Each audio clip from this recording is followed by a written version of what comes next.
বর্ষায় মন শরীর কেন ধীর হয়ে যায়? এই ওয়েলনেস রুটিনেই মিলবে ভারসাম্য। শীতে তাপমাত্রা কমলে শুধু শরীর নয়, মনেও প্রভাব পড়ে। কমে যায় এনার্জি, বাড়ে অলসতা আর মন খারাপ। ঠান্ডার সময় শরীরের মেটাবলিজম ধীর হয়ে যায়। রোদ কম পাওয়ায় সেরাটোনিন ও ভিটামিন ডি কমে যায়। তাই শীতের দিনে শরীর মনকে চাঙ্গা রাখতে দরকার নিয়মিত ওয়েলনেস রুটিন।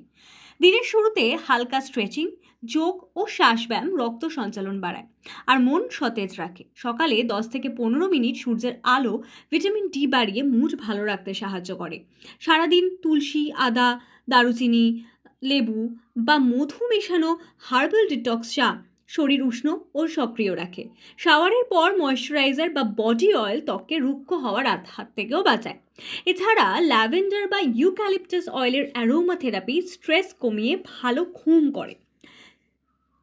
রাতে বই পড়া, নরম গান শোনা বা জার্নাল লেখা মানসিক প্রশান্তি দেয়। গরম পুষ্টিকর স্যুপ শরীরের পুষ্টি পূরণে কার্যকর কাজ করে। দিনের শেষে গরম জলে স্যুপ ক্লান্তি দূর করে ঘুম বাড়ায়। ঘরের আর্দ্রতা বজায় রাখতে হিউমিডিফায়ার ব্যবহার করাও উপকারী। শীতের সুস্থতার মূল মন্ত্র শরীর, মন ও দৈনন্দিন রুটিন, সব দিকের যত্ন। এতে পুরো শীতকালই হয়ে ওঠে আরামদায়ক ও উষ্ণ ভারসাম্যপূর্ণ।